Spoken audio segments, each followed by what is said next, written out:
Welcome back to the channel, everybody. Hope y'all have been doing well. Today's episode, we're going to be talking about the Atlas V4 Pioneer bag. It's a pretty sweet bag. We're going to be talking about the things that I really like about this bag and some of the things that I really think could probably use some work when they release the next model. So let's get into it. So for the better part of about 2 years, which is as long as I've been playing, I've been using one of these standard bags that you can get fairly cheap. Well made. This is the Axiom version. I know Dynamic Disc has a version, Latitude has a version. A lot of companies have a version of this bag right here. It's got the nice drink holder on the side. They usually have some zippered pocket here up top, and then you've got one utility pouch on the side. And that works for a while. But if you're wanting to upgrade and you're not wanting to break the bank, I think that the Atlas V4 Pioneer really might be the bag for you. So first things first, let's start with capacity. Right now I have 24 discs inside of this bag. I have 4 mids down here at the bottom, and then I've got 10 fairways all the way up to 9 speed. It's kind of what I consider fairway up into those control drivers. And then I've got 6 distance drivers, anything 10 speed and up. Highest I have in my bag is going to be 12 speed. And between my mids, fairways, and distance drivers, I have 20 discs. Now that's going to change a little bit, depend on your disc preference. Some discs are going to be thicker than others, but 4 mids, 10 fairways, and 6 distance drivers down here at the bottom. And that leaves me just enough wiggle room to where when I reach for a disc, I have enough space that I can pull it out easily and I can put it back in easily. If I go to 21, it's just a little bit too tight for me. That might change over time as the bag gets more seasoned in. But right now I have 20 discs in the bottom, and that's plenty for me. Right here in the middle, you do have this nice pouch. So if you've got a disc that you like to use very often, so for me it's going to be my Envy, my throwing putter, I like to keep that right there where it's nice and accessible, comes in and out super easy. I love this pouch so much. Having your discs accessible and ready to go is just something that, with this bag, they're there. But all of my putters and my approach discs and throwing putters, I kind of kept up here in the top, and it was hard to kind of get through and get to them. And they were pretty easy to get to, but sometimes you would catch a lip and you'd pull out more disc than the other. Again, first world problems, you know, but when we're talking about accessibility, it doesn't get any better than this. You can just pull these straight out, perfect, good to go. Moving on up into the putter pouch. This is something that I wasn't sure if I was going to like. You see with the Grip EQ bags and a couple of the other bags, like I believe the Squatch bags, the putters and whatever you keep up here, they actually sit all the way down in that pouch so that you can get to them. This one, you can see that's as far down as they go. About 25% of the disc is sticking up out of the top. And I really didn't know if I was going to like that. But y'all, my main approach disc, my Toro, I pull it right out and it's there. When this is sitting on the ground and you can just reach down without even having to bend over and just pull these right out, it's a game changer. So in terms of convenience and ease of accessibility, having the discs sit kind of high up, I love it. Great design from Atlas. Really, really enjoy that function. Putting putters, it's the same. I'm really a pretty big fan of like player B putts, so I'll pull both of my putters out at the same time. More often than not, I'm not going to catch the lip on any of the other discs. I can just pull them right out and they're good to go. If I want to grab my Toro, it comes right out. I'm not launching discs all over the place. So in terms of storage capacity for actual discs, that is awesome. So 20 in the bottom, you've got one utility pouch right here in the middle, and then I keep 3 discs up here. You can put 4, but you're going to start to run into kind of the lips grabbing on each other and stuff. But if you're into that, hey, cool. So I've got 24 discs in here, and that's plenty for me. So lots of disc capacity, could probably push it to 25, maybe 26 if you really wanted to cram some stuff in there. But for me, comfortably, 24 is what fits in this bag. Moving on to utility pouches, the bag is set up so that it's mirrored on both sides. So on each side, you're going to have a place to put a water bottle, which this is like a 32-ounce hydro flask. So you can see it's pretty thick. It fits in there really good. This right here is a stretchable material, so you can't cinch it down.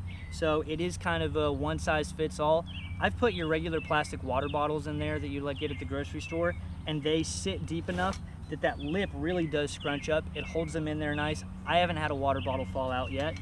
Really convenient, and Again, this is mirrored, so everything I talk about on one side is going to be identical on the other side.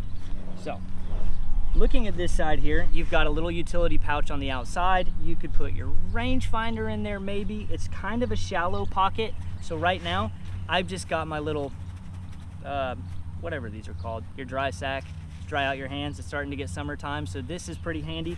Keep that right there on the outside. Doesn't always go back in very easy, but hey, that's how it goes. Then we've got utility pouches on the side right here. Plenty of room for your rangefinder, your minis. You could put a light jacket inside of these pockets. Again, lots and lots of space. This runs all the way down to the bottom of this pocket right here. So you've got two of those, one on each side, which is really, really nice. So lots more space compared to this bag right here.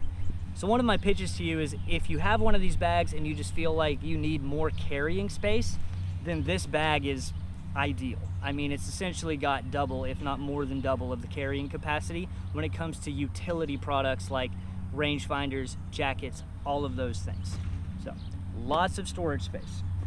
So moving on to the front, you do have one zippered pouch that runs pretty much the length of this strip of Velcro, and it's just as deep as it is wide. It's pretty much as big as that Velcro patch right there. So you can open that up. I can keep my Sharpie in there, hot hands, snack for the back nine snack time. Kind of an interesting little pouch. I love things that have pockets, and this is one that I think some people might think that this pouch is not useful at all, but it fits tons of great little utility items that you need to get to quickly. So, like that little pouch, it does kind of stay hidden, which is really nice. Other notable features that this bag comes with are going to be these nice plastic rails on the bottom. So if the ground is wet, it does help keep your bag upright and keep the water off of your disc, which is really, really nice and convenient. It helps keep the water off your back too, because if your bag's wet and you're using one of these bags, if you've done it, you know. You set this on the ground, it's not going to be long before your back is absolutely soaked. These rails help just keep your bag a little elevated out of the mud, out of the water, keeps you nice and dry, keeps your bag nice and dry. So these are nice. They're held in there with what looks like 3 screws or maybe rivets, definitely rivets. So it's in there really good. I don't think those are going anywhere in terms of build quality. Everything in terms of build quality on this bag is really, really solid. So moving on with some of that build quality, all of the zippers are aluminum. Nothing on this bag appears to be made out of plastic.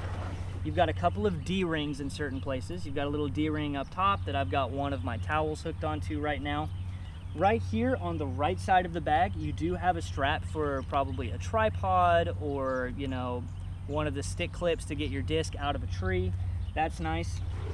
So moving on to the front of the bag, we do have a couple more D-rings here on the actual shoulder straps. These are all going to be aluminum. And you have this nice Cobra clip is what they call it. It's just an aluminum clip right there that goes across your chest. That way you get a little more support if you're carrying your bag for long distances. I gotta say, this is a really nice feature for the price point. It is one of those features that I don't know how often I'm going to use this because I'm not walking super far distances with my bag. Most of the time you're just walking maybe 100 yards max if you can throw that far, and then you're going to be unhooking this. So for the most part, I haven't had to use the Cobra clip, but in terms of the build quality, is nice. Now when it comes to the comfortability of this bag, you can kind of see that it's got some really good pads for the shoulder blades, and then you've got a pad right here that kind of runs along the lower back up into your middle back. Again, nice and squishy. The padding on the shoulder straps doesn't feel as thick to me, but again, it is more padded than this guy right here. So, not gonna complain about comfortability at all. It's definitely a very comfortable bag in terms of that. And that's pretty much all the really good things I have to say about this bag. If you clicked on this video, you're probably watching it because you've already looked up this bag and you just want to know what people think of it. For the price point, it comes in just under $100. Like I think with shipping, this was like $101 total. So again, doesn't break the bank entirely. There are some bags out there that really can break the bank, and I think this does the job of those bags pretty much just as well. It's a really good bag for the price point.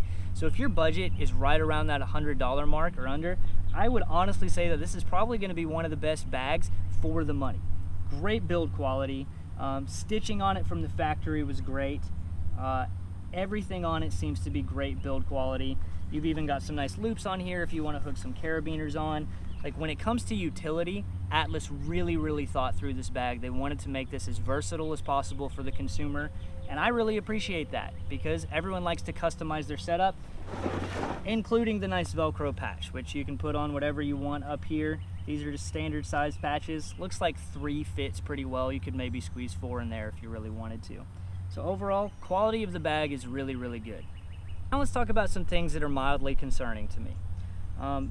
First thing that I noticed is the bag stays upright pretty well. When you set it on a flat surface, it's going to stay upright, especially if you have a big water bottle in. It kind of helps offset just the way that they put this cup holder back here. It helps offset the weight of the discs. But if you do happen to set your bag down on a slope, there's a chance it might tilt over. And if you don't have enough discs in the bottom right here, I've had them fall out now 3 times in the past 3 weeks. So once per week. Again, not the end of the world, but it's kind of a pain in the butt when it happens. I attribute this to the distance right here. The distance from the discs sitting at the bottom to this lip right here is not as tall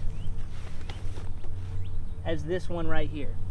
If you guys can see that, this is just a little bit taller, and the times that this bag would fall over, which if you have one of these bags, you know they will fall over, I don't think I ever had my discs fall out of the old bag. Whereas with this one, if you have one disc out in the field, which you probably threw your disc and you're walking up to it, and this falls over, there's a good chance that your discs might just roll out if you don't pick this up very gently. So, something to keep in mind, discs will roll out of this. Maybe with one of the next models, if they just brought the height up just like a little bit here, like maybe 1/2 inch to 1 inch, but then you might not be able to get your discs out, you know? So I'm not in R&D, I'm not in product design. It's like, but after 3 weeks of using the bag, that is an issue that I've run into, is sometimes the discs will fall out if your bag does fall over, and it doesn't even have to fully fall over for it to happen. So a little bit of a pain in the butt. Something else that I've noticed with this bag is right down here where the plastic kind of meets your lower back, there is like a hard shell there. It's kind of like a semi-hard shell inside this bag, which helps keep it rigid, helps keep it upright, which is good. I do feel this strip on my lower back a little bit. It just digs in ever so slightly. So Atlas, if you're watching, I'd say one of the biggest things I'd recommend is maybe in this area down here, like just beef it up with a little bit of that padding. If you can maybe drag it down even more, I don't know, but that's one of the things where when I am carrying this bag, you do feel a little bit of like that plastic pressure down there on your lower back. Again, not the end of the world, but something that you notice while you're playing around, especially a long round while you're having to move stuff around. But I would imagine a lot of you guys are like me, where if you're walking in between lies, I won't put both shoulder straps on when I'm carrying the bag. I'll usually put the right side on, and I'll just walk with one shoulder strap on because I'm probably going to be taking my bag off, setting it down so that I can throw again. When I do that, over time, this buckle, which is nice and aluminum, it really does want to come loose pretty easily. The webbing here seems to feed through pretty quickly, and so over my round, I do find myself having to retighten this if I'm doing the one shoulder carry. Now, we can prevent this by putting on both shoulders, which, you know, I do sometimes. But as someone that really enjoys carrying the bag just one-shouldered a lot of the time, this does tend to come loose. So, something to keep in mind. And then the last really kind of nitpicky thing that I noticed about the bag is from the factory, you get this nice paracord on all of your zippers. The paracord itself, whoever's tying these knots in the factory, maybe get a pair of pliers and like yank on them pretty good. Every single piece of paracord on this bag has come loose, and luckily I've caught it before it came off. But if it does come loose, there's a good chance that it's going to feed through and you're going to lose that cord on the zipper, and I like my cord. It looks nice, the colorway with the bag works well, and the colorway of the paracord goes really well with the bag, so I don't want to lose my nice paracord that you guys gave me. Again, if it happens, I can always put more paracord on there, but I will say that literally every single piece of rope came undone. That could just be my bag. I don't know if anyone else has had trouble with that, but all of these from the factory have come loose and I've had to retie them, and luckily I haven't lost any of them yet. So I got home and I forgot to talk about one of my biggest grievances with this bag, and that's going to be this pouch here where I keep my Envy that tucks in on top of your other discs. There is another pocket down here. That could maybe be useful for your cell phone or some other utility device, but it certainly looks like it's designed for a disc. And let me tell you y'all, I don't have a single disc, even my glitch that's kind of bendy, it just doesn't fit there. So I don't know if this is made for a disc. It doesn't really say on the website, but that would have been kind of cool. I certainly do think that there's room, because when you do tuck this up under there, there could be room for another disc to fit, and you could still take your other discs out. But for now, no discs that I own fit in that pouch, and I don't know if it was designed that way, but just keep in mind that if you're looking at pictures and you do see that it does have this other pouch here, no discs are going to fit into that pouch. So that would be a cool change in the future if maybe this material was a little bit looser so that another disc would fit in there. But as of right now, maybe a place to put your cell phone if you're like charging it or something like that. But it's kind of hidden, it's tucked under there. It is there, so if you wanted to, you could use it for certain things, but a disc does not fit in this pouch. So overall, if you've got a budget that's around the $100 mark or underneath that, this is probably going to be the best bag for the money. Everything on it is incredibly durable. Stitching from the factory, the aluminum buckles that are on it, the zippers, and all the storage capacity that you have, you'd be hard pressed to find a better bag for the price. Again, I've listed some of my minor annoyances that I have with it, but other than that, the Atlas V4 Pioneer is probably the best bag on the market for the money. That's all I have for you guys today. I'll probably check back in a couple of months and let you know how the bag's been holding up. But other than that, till next time, have fun, get better, stay decent.